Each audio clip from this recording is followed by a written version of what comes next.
Okay, let's begin. Last time we started with limits, so let me remind you what a limit was. Okay, so we say limit of f of x as x goes to some number, let's say x sub 0 is equal to L if the following holds.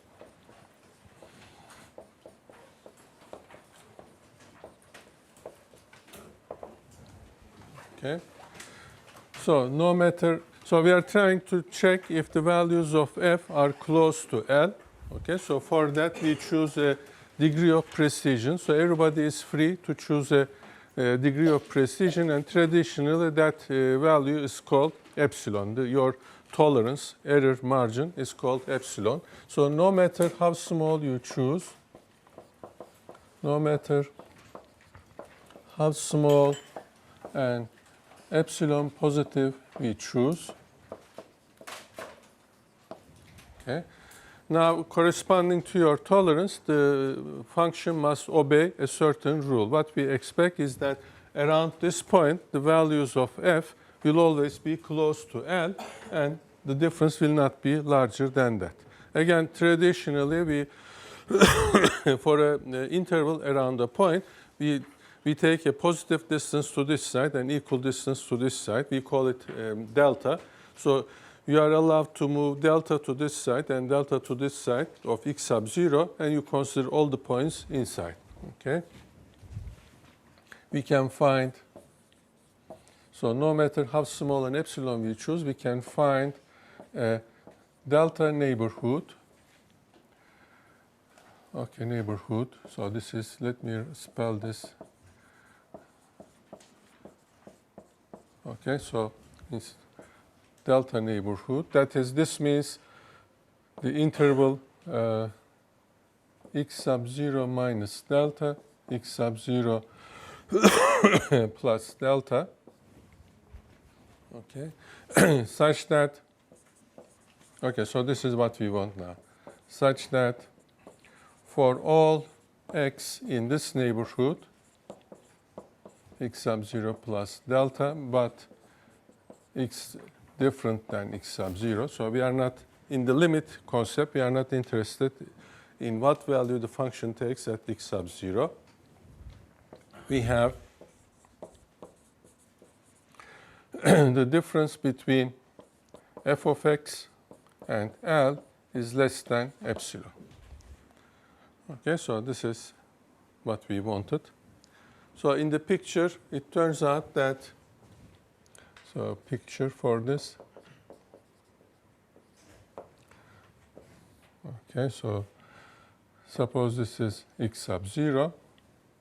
So we have this x sub 0 minus delta, x sub 0 plus delta.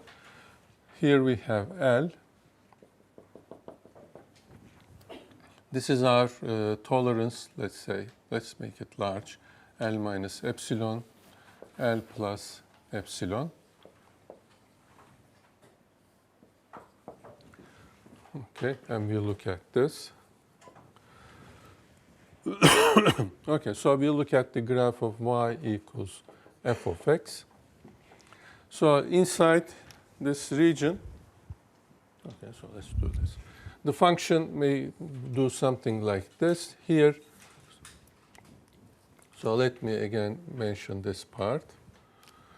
So here the function will stay close to this. Okay, then it can go up. Okay, so everything, all the picture will be inside this box.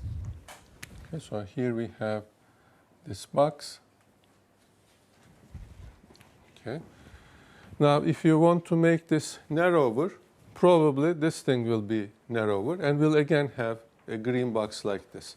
If the limit of the function is L, that will always be the case. Okay, so that's what you check.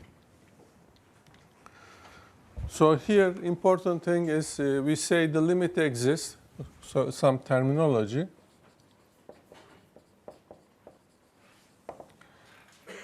So we say the limit exists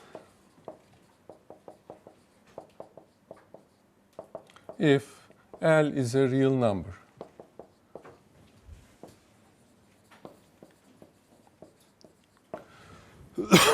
if L is infinite, then that's an infinite limit. We say the limit does not exist, but the function goes to infinity. Okay? So what if the function becomes the function goes to infinity?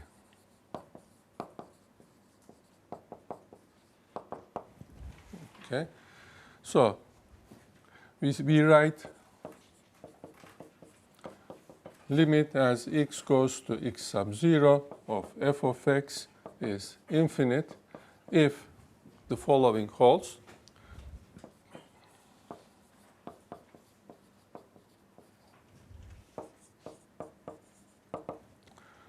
Okay, so now, of course, again, we are trying to find a box around infinity, but that's not easy. So what can be a box about infinity? Infinity is top there, so we won't have this upper bound. We'll only have this part. Everything here you can consider close to infinity.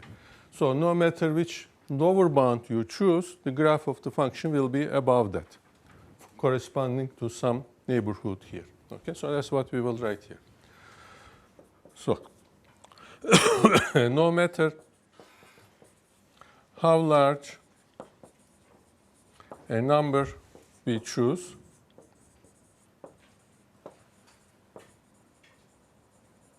there is a corresponding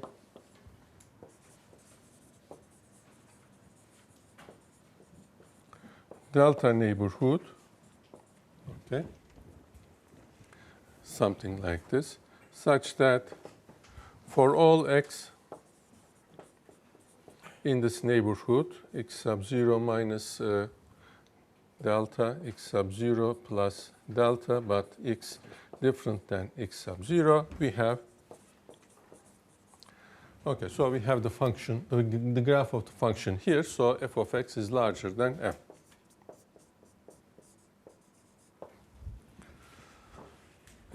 Okay, so in this case, technically speaking, we say the limit does not exist. Okay, so this describes a behavior of the function. We use the word limit, but technically the limit does not exist. So let me make a note here. Note, in this case, we say the limit does not exist.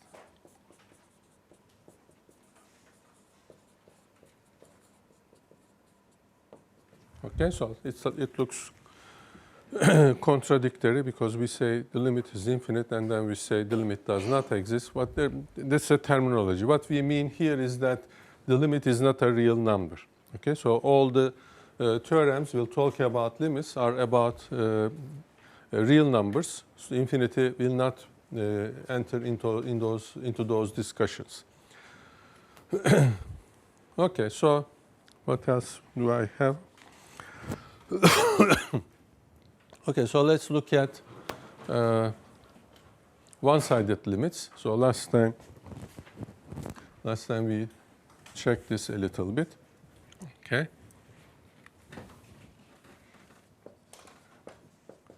One-sided limits. Okay, so for this we can start with the picture. Suppose this is x sub 0. We want to understand what happens here. Okay, so the graph of the function is such that, okay, it goes like this. The value of the function is maybe here, and then the function is like this. Okay, so this is, say, L1, this is L2, and this number here is L3. And this is the graph of y equals f of x for some funny function f. Okay, so now in this picture, we see that when the parameter is approaching to x sub 0 from here, the values of the function are approaching to this value. Okay, and when the parameter is approaching to x sub 0 from this side, the values of the function are approaching to this number, whereas the value of the function at this point, for some reason, is something totally different. Okay, so we express this picture as follows. So this picture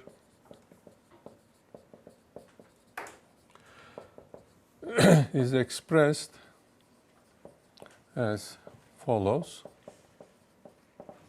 So for this one, x is approaching here. If you take x, x is less than x sub 0. So this is below. Generically, x sub 0 is considered 0.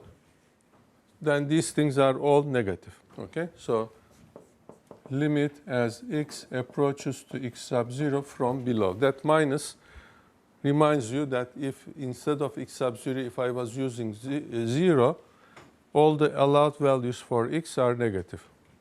Okay? So this part reads limit as x approaches x sub 0 from below. Okay? So in other words, x is always strictly less than x sub 0. Okay? So in this in the definition of this limit, remember that we want x to be an arbitrary point here. So it can be smaller than x sub 0, larger than x sub 0. This is the free limit. Now we restrict this. This is one-sided limit. X is approaching to x sub 0 only from one side. So in this case, we are only considering points here. Okay, so limit of the function f of x. Okay, so in this case, it is L3. Okay, so similarly, we can look at this one. Now this is limit as x approaches to x sub 0 from above. Again, this plus is a reminder that if x sub 0 was 0, then the only allowed values of x are positive. So this is x. So again, this reads as limit as x approaches x sub 0 from above. And again, technically, it means that x will always be taken larger than x sub 0. Okay, limit of what? Limit of f of x. In this picture, we look at the graph. It approaches to this number, L1. Okay. So you see that in this picture, L1 and L3 are different. So conclusion here, okay, limit f of x as x goes to x sub 0 does not exist, since L1 is different than L3. Okay, so there is a positive distance here. Let us check that this condition is violated. Okay, I can choose any epsilon I like. I choose an epsilon which is smaller than this distance. If these two numbers are different, there's a positive difference between them. Take epsilon to be less than half of that distance. Okay, so you have only two candidates. From this side, it is approaching to this value. So this is a candidate for being limit. But now if you choose an epsilon neighborhood around this, you see. Now, no matter which small interval you choose here, the values here are above this box. Okay? Or if you choose this as your candidate, then no matter how small a delta you choose here, the values here will be here outside this box. Okay, so the limit, if the left limit and right limit are not the same, the limit will not exist. Okay.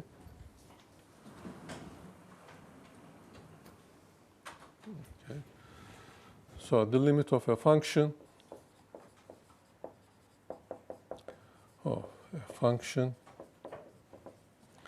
exists if and only if. So this reads as if and only if, meaning that if this side is true, then this side is true. If this side is true, then this side is true. Okay, the limit of a function exists if and only if the right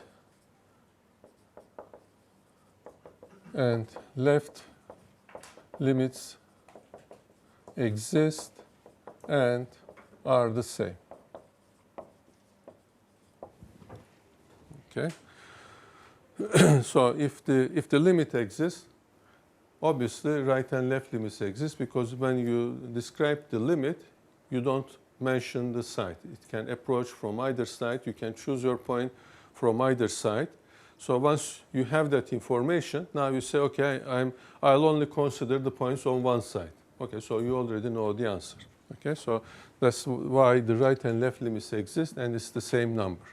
If the right and left limits exist and they are the same, okay, so then you don't need this restriction because you can choose your point in the definition of limit. You have to choose a point and then check if the value of that value of the function at that point is close to the claimed limit. No matter where you choose your limit, either from right or from left, the value will be close to L because this is what this side says. So you can ignore which side you chose the point. The limit will be the same.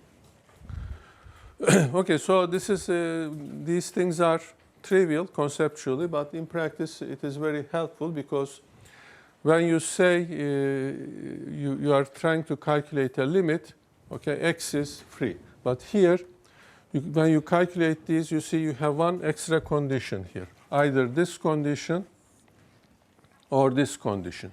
So you restrict yourself to this condition. Now you have one more information to do your calculations, and it helps. Okay, so you can sometimes it's easier to calculate this limit. Then you calculate this limit. All you have to do is check if the resulting values are the same or not.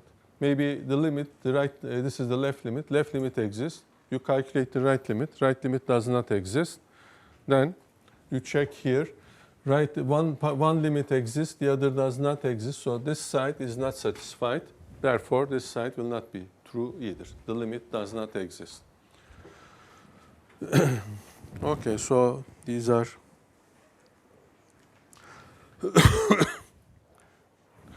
okay, do we need some? Okay, let's look at infinite limits. Or before that, let me draw a few more figures here to check if we understand these. Okay, so this is y, this is x. Let's look at this famous function. Okay, the graph of the function is like this. Generally, you don't define what's happening at 0, and then here 1.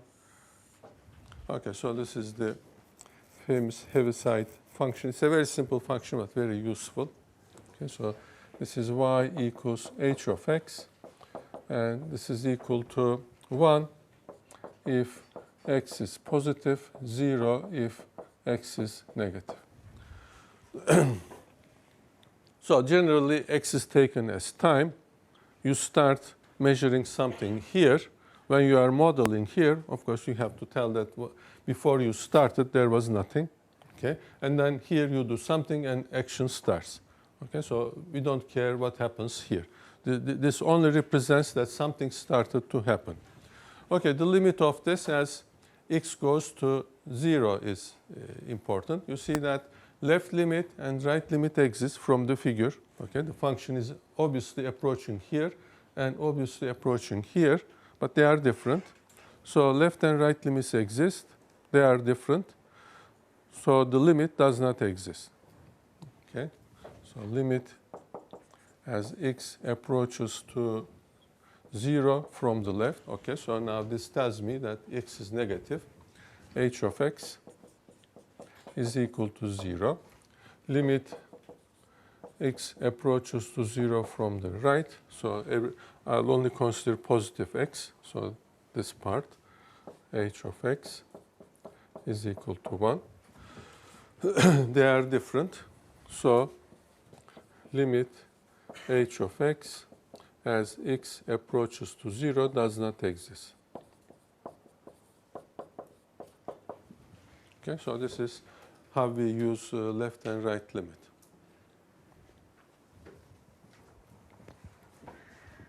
Okay, let's look at infinite limits a little bit more. Okay, so let me take this up.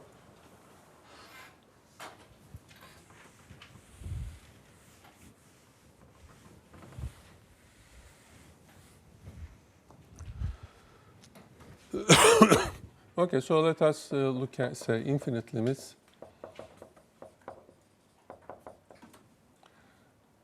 So let us look at f of x equals 1 over x.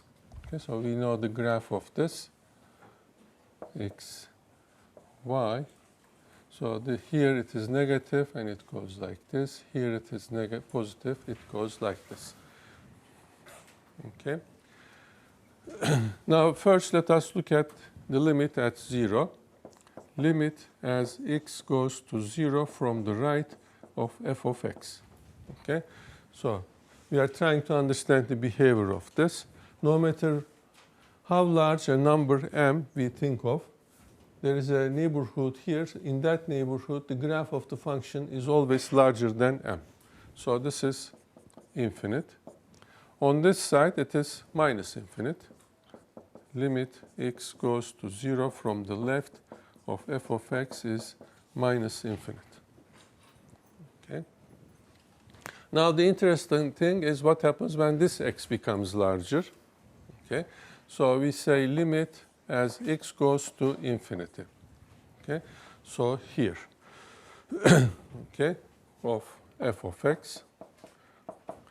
You see here we suspect that the limit is 0.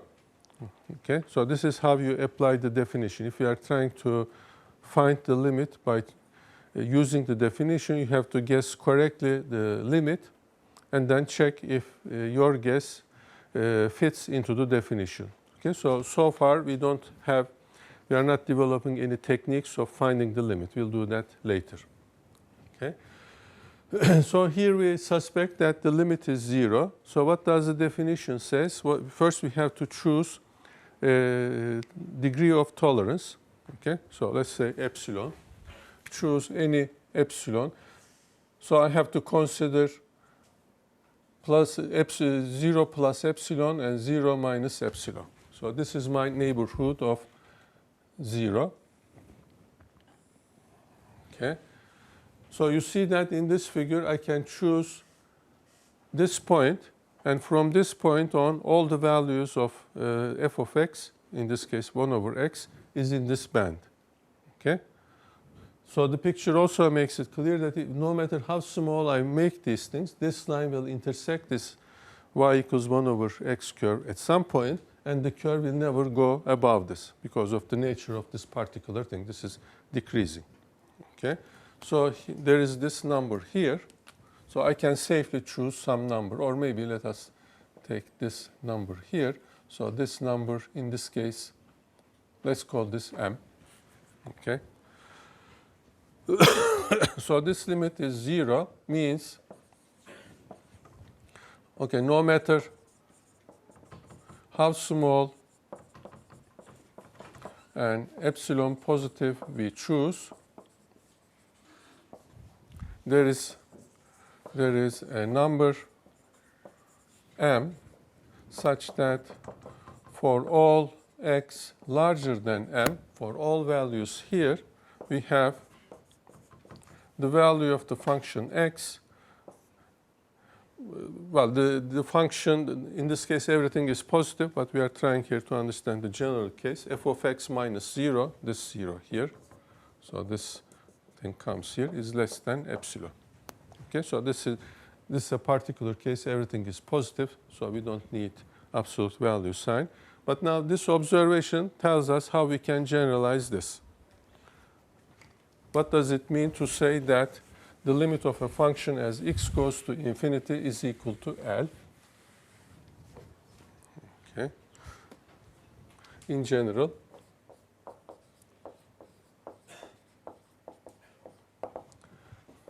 limit of f of x as x goes to infinity is equal to L. Here L is a real number, as usual. Means no matter how small an epsilon positive we choose, okay, so I'm just mimicking this one. This worked in this case. We clearly see the picture. There is a number m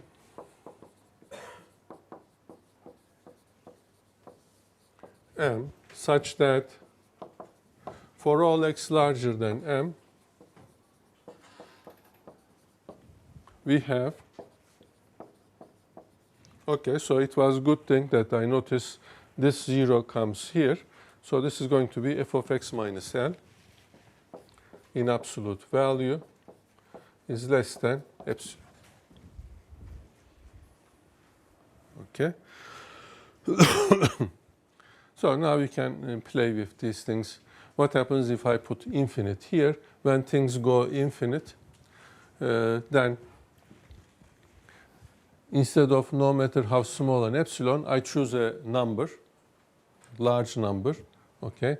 Then there is another number such that when x is larger than this number, okay, the value of f is larger than this number. Okay, just for the fun of it, let us write it. Okay, okay, so this is just for fun. Limit x goes to infinite of f of x is equal to infinite means, okay. Okay, so let us look at this. No matter. You see, this epsilon is telling us how close we will be to the limit. If the limit is infinite, how can we be close to the infinite? By thinking of large numbers. Okay, so no matter how large a number n we choose, there is a number. So this part now has to do with x. Okay, so the first thing has to do with the value here.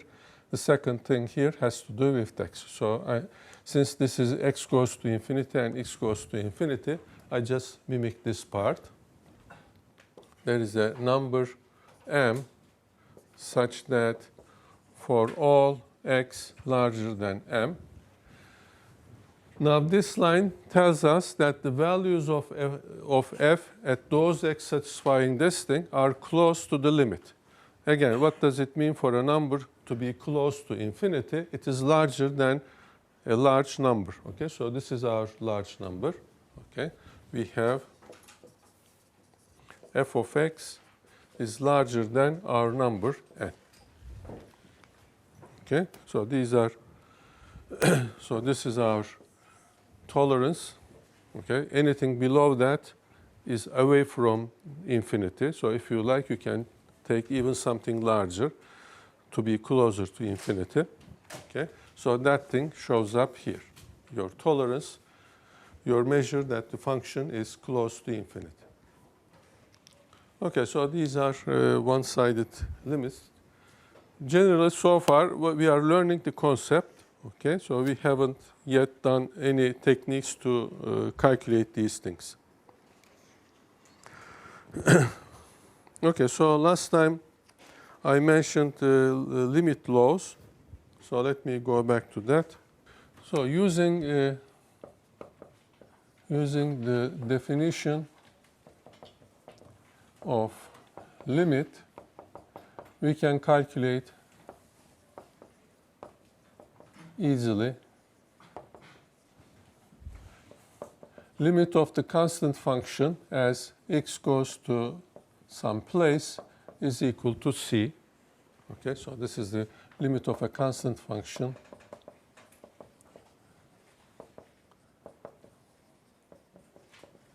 is that limit at every point. Okay, so such things don't require proof, but you again formally prove it to check that the definition you made makes sense. Okay, so according to your definition, you expect this thing to be true. So according to your definition, this is true.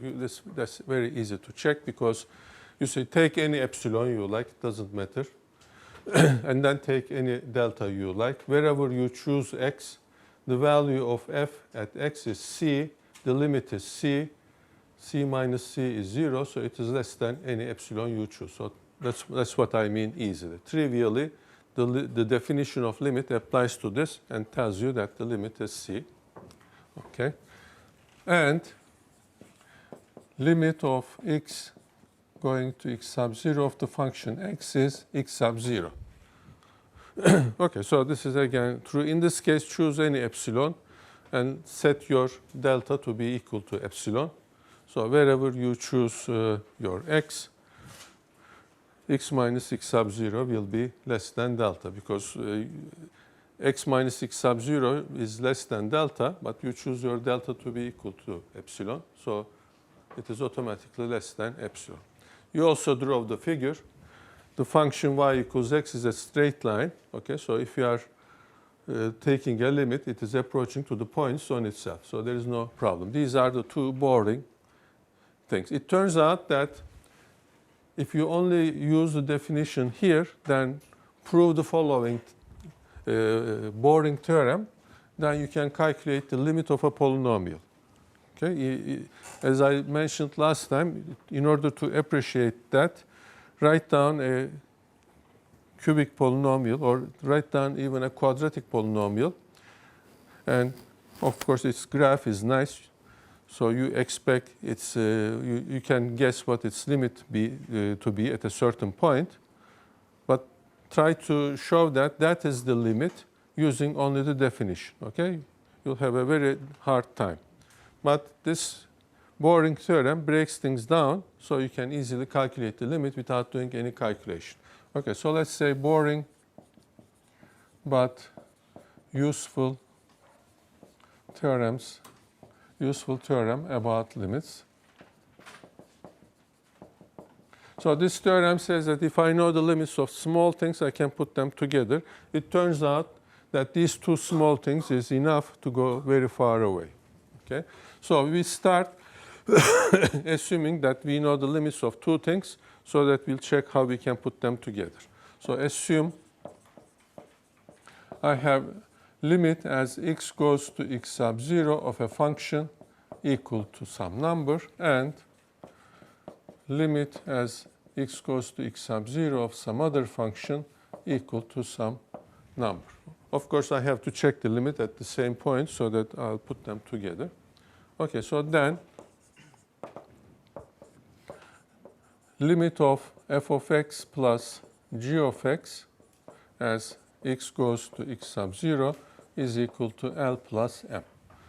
Okay, so this says that the limit of sum, limit of a sum is the sum of limits. Okay, so while we were students, we would make fun of this. Most of nice theorems in mathematics are of this form. Okay, Hamhum of Sharolop is Sharolop of Hamhum. If it works, most of the time this is how it works. Okay, so in this case, I'm trying to understand these things on these. Okay, so if you change the places, so it's again true. Okay, so limit of a sum is sum of limits. So we can also do this with the products.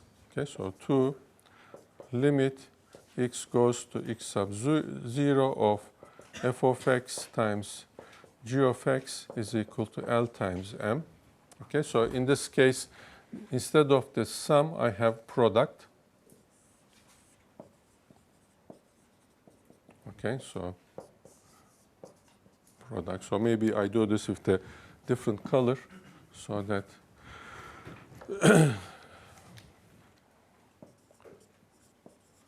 product.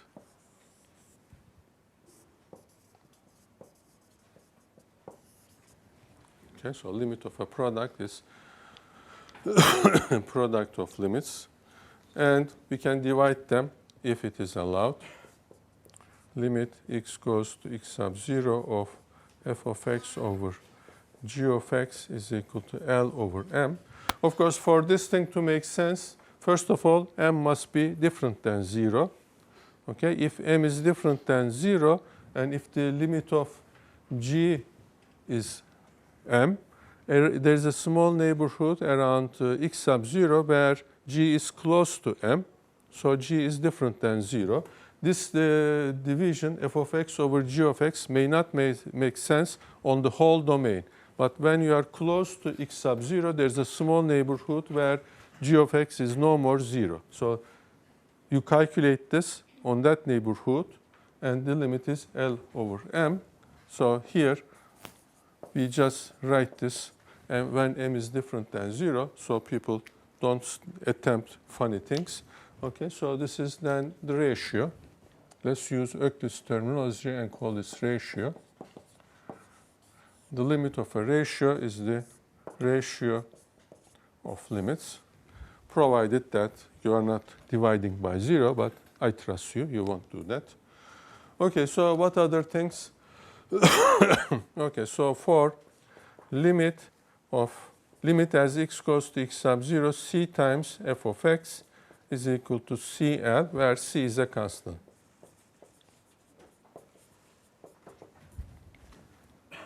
Okay, you can multiply. So you can see this as follows. The constant c comes out of the limit sign.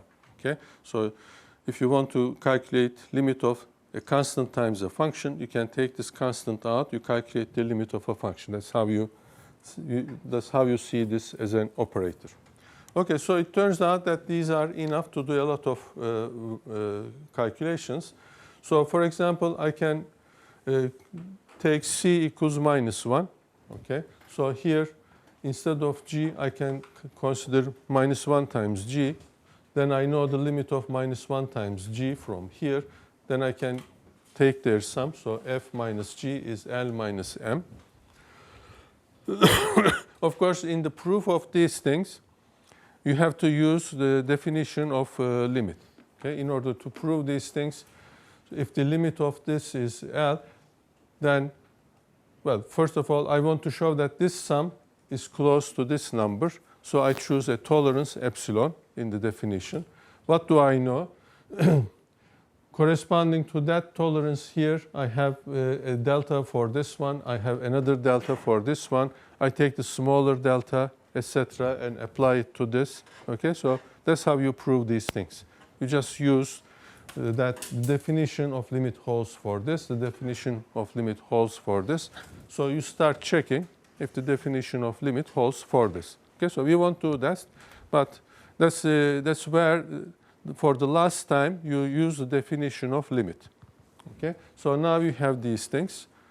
These are your tools. You use these things. So let's see how we can use this to calculate the limit of a polynomial and, in fact, a rational function. Remember, a rational function is a polynomial over polynomial. Okay. So didn't we have a clock here? So this was our problem from last year. So I'll buy one. Okay, so using these, we can easily calculate the limit of rational functions. So rational function means that is polynomial over polynomial. Okay, so let's see how we can do that. So first of all, I know that limit of x as x goes to x sub 0 is x sub 0. Then I look at limit x squared as x goes to x sub 0. So I'll only do this in detail. The rest I'll say just dot, dot, dot, x sub 0. So this is x times x. Okay, I now use the second rule. Limit of a product is product of limits. The limit of this is x sub 0. So this is x sub 0 times x sub 0, x sub 0 squared. Okay, so by induction, I know that limit x goes to x sub 0 of x to the n is equal to x sub 0 n for any positive integer n. Okay. Then from here, I know that limit x goes to x sub 0 of c times xn is equal to c times x sub 0 n, c a constant. Okay, so I used this one. Now I look at this one, limit x goes to x sub 0 of, say, c1 x and 1 plus, or let me just write numbers here. Okay. 5 times x cubed minus 3 times, okay, so minus 30 times x squared plus 1. Okay, so this is, okay, let me just do this example in detail. This is 5 times limit x cubed, x goes to x sub 0, minus 30 times limit x goes to x sub 0, x squared plus limit of 1 as x goes to x sub 0. Okay, so I use the first one, limit of a sum is sum of limits. I used the last one and took these constants out. Now I use this one, which I proved here, to calculate these limits. This one is already there, limit of a constant. Well, I calculated there. Okay, so this thing is now 5x sub 0 cubed minus 30 x sub 0 squared plus 1. Okay, so I didn't try to do this at home by using the definition of limit. You will see that you have to use the roots of cubic polynomials, etc. It's going to be very complicated. But you see, we did it just in a jiffy, as they say. So in general, instead of this spatial polynomial, I can choose any polynomial. Let now p of x be any polynomial. So what I found here is that you see that this thing is replacing x's by the values here, by the point of limit. So limit of p of x as x goes to x sub 0 is p of x sub 0. Okay, so moreover, I can divide polynomials by polynomials. The only thing is that the denominator should not be 0.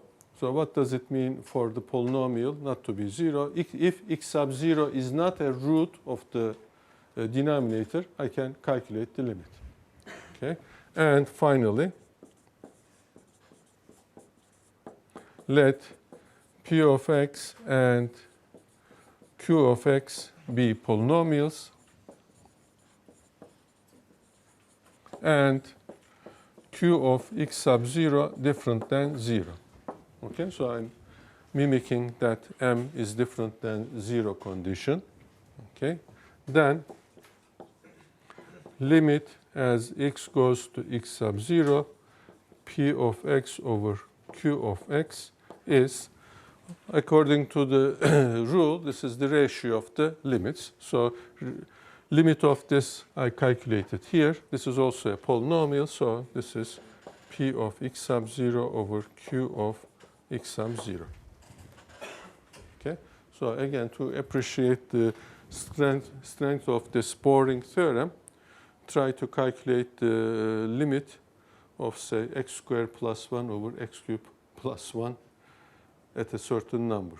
Okay, so the trouble will be in trying to find delta when you want to squeeze them, and that inevitably goes to solving polynomials, and solving polynomials is a difficult thing and, in fact, sometimes impossible. Okay, we have one more rule. Let us mention that rule and take a break and have our tea. So, okay, so let me write the rule here.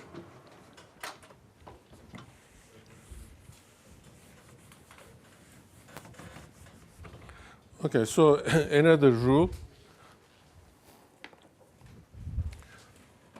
So another for limits. First, observe the following,